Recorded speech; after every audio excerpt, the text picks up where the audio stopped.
I do feel very connected to, you know, African sounds as well. I think especially now it's so important for Africans in the diaspora and home to tap into their roots, tap into their sound, and really synthesize that to share that with the world.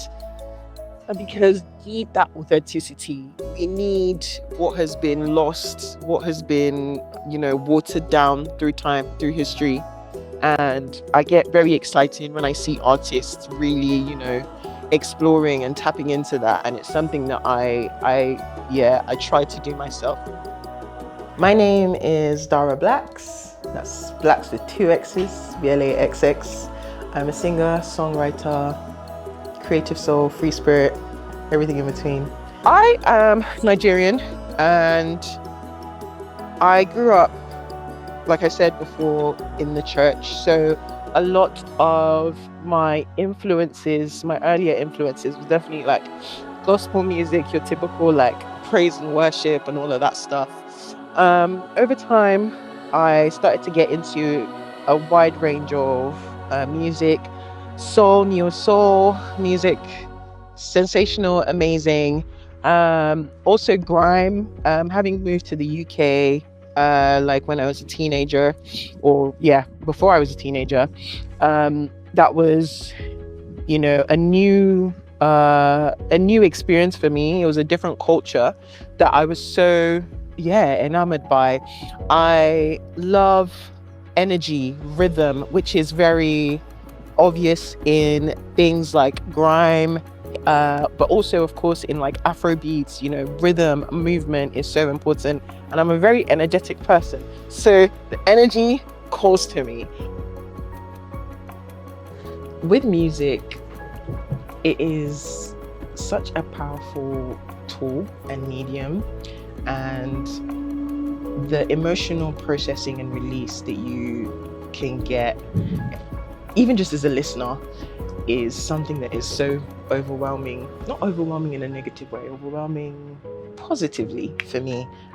Music is life. Music is life. And I feel like my journey has been seeing how I can use it authentically to understand myself, to express myself, and then to share what I'm learning with others. My name is Dara Blaxx. That's Blaxx with two X's, Blaxx. I'm a singer, songwriter, creative soul, free spirit, everything in between. And I make music. Music is my preferred medium of expression and creativity.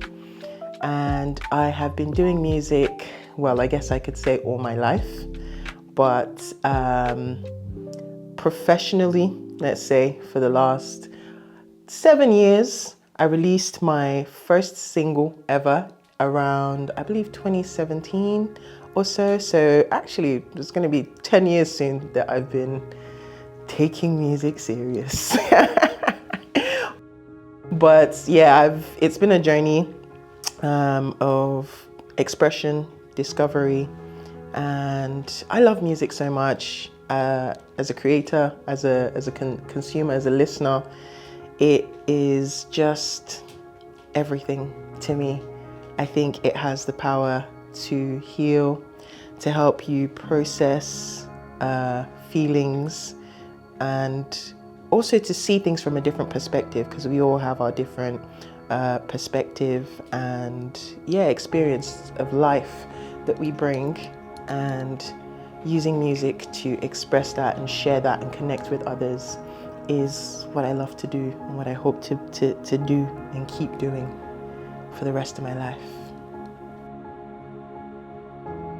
In terms of a particular process, I don't think I have one per se, but my typical way that I work is I will have an instrumental or a loop or something, and then I might have a vibe, a feeling, an idea that I want to explore. So maybe the song is very slow. Oh, for example, I have a single, In My Cup, And when the producer sent me the track, it was titled Drunk, with like 5Ks.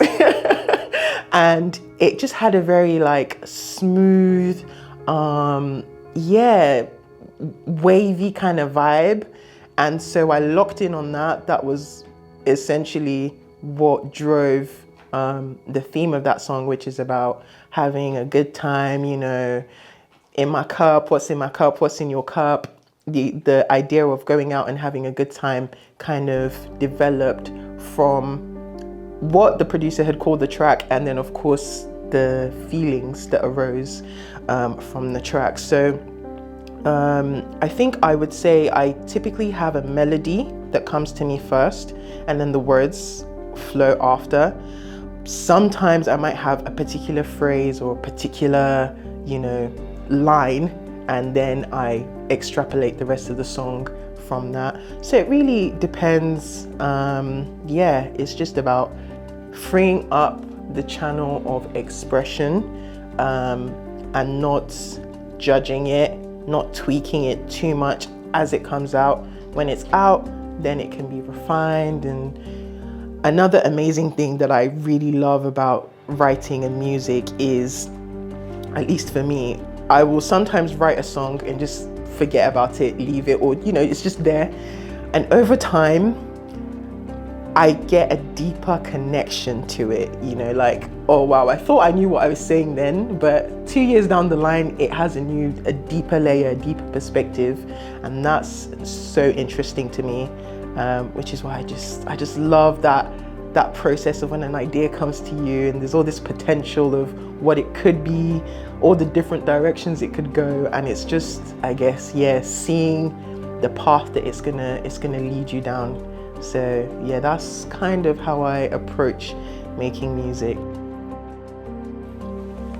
Over My Mind is about that kind of feeling when you just met someone, you're getting to know someone, and they start to just creep into your world and everything that you're doing. But then also it was me expressing kind of, my expectations around love Sometimes and it's relationships. hard to find someone I even want but you. You've been all over my mind, baby. Had to let you know. And when you hold me, you only make my heart erase. Kinda hard to believe it. Let me tell you a secret. How you fit with a vision, baby. I could feel it coming. But I got conditions, baby. From the past, many reasons, baby. Bring it back to the moment. Don't be guarded with your heart and pull me near to you.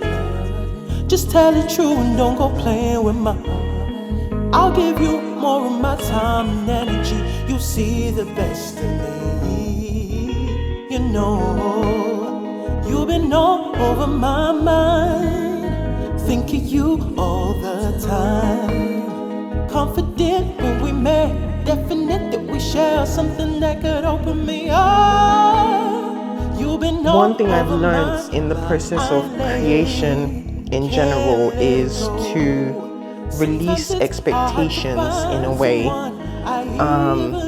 Because even if, well, first of all, like I said earlier, my first audience is me. So I have to create something that I'm like, I'm happy I translated the feeling, the experience, the idea into the material, into this world. That's already an achievement in itself. That's enough for me.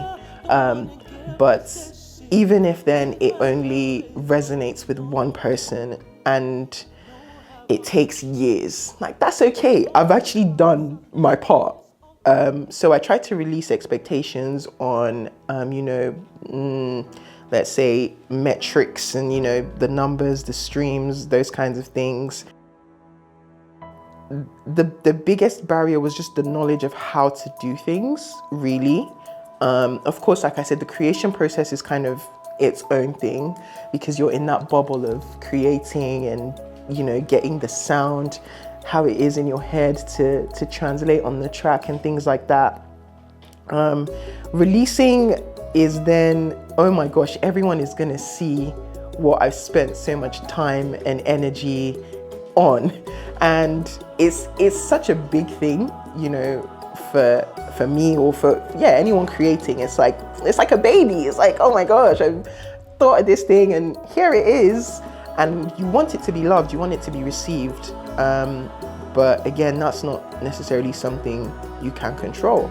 So the best you can do is gain knowledge about process, about, you know, how things are done. Again, with music industry, business is important to know. And again, that's something you kind of learn by doing. So I guess that would be my advice to anyone who is starting or wanting to drop their first track. You kind of have to learn by doing. Also, I found releasing and letting go of it, no matter how you don't want to get stuck on perfection. Perfection is not your friend. it's in a way, it can be avoidance. It can show that, you know, you don't really, you're holding on to a particular image and a particular thought, and you got to let go of that. You literally have to just let it out, because you learn by doing, by the iteration process of, oh, I tried that before, and okay, maybe my expectation was this and I got that instead. Cool. Now I'm going to try this, and maybe it will give me what I want, maybe it won't. It's just, that's life as well, right? We just learn as we go. I just felt like I was a spy with the mission, and that's why I kind of called it The Mission. So I'm on a mission to not necessarily steal someone's heart, but yeah, just that it's more of a playful energy, a bit more mysterious, but it's kind of a similar concept, a tiny little bit, to open my mind. Something quite refreshing, like a glass of cold water.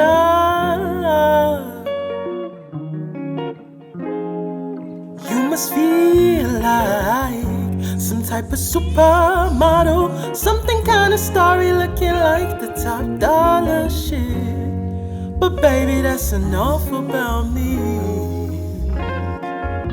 Are you feeling what I'm feeling? This requires intuition. First decision, are you willing to intercept the mission? Imposter syndrome. Stop comparing yourself, I would say. The only person you can compare yourself to is you, because no one else has your experience, no one else has your perspective. No one else has lived the life you have. People have different, privileges and connections, and those are things that are not in your control. So I think for anything that's not in your control, you do have to practice letting it go and focus on who you want to be, what you want to share, and then just the practical, I guess, business aspects, logistical aspects, what kind of people do you want to collaborate with? What do you want to leave as your mark in the world? Not in some like, oh my gosh, this is the be all end all, but little footsteps in the sand is what you kind of look back on. And it's also a way to build on your craft and to progress, because you could try and make that one perfect thing, but it's more likely you made 10, 100 good things, and yeah, you even learn so much more, you gain so much more experience, exposure, and I think that is where the juice is, the juice of life, the juice of creativity. It's in the process of doing it again and again and again and again and again, till it kind of becomes innate. Also, the only way to, I guess, counter imposter syndrome is be the person you want to be, right? Like, okay, I'm an artist, I'm a musician. Okay, then create music, release it again and again and again and again, especially when no one is looking, especially when no one is paying attention. Because then when they do pay attention, you're who you say you are. That's it. That's it.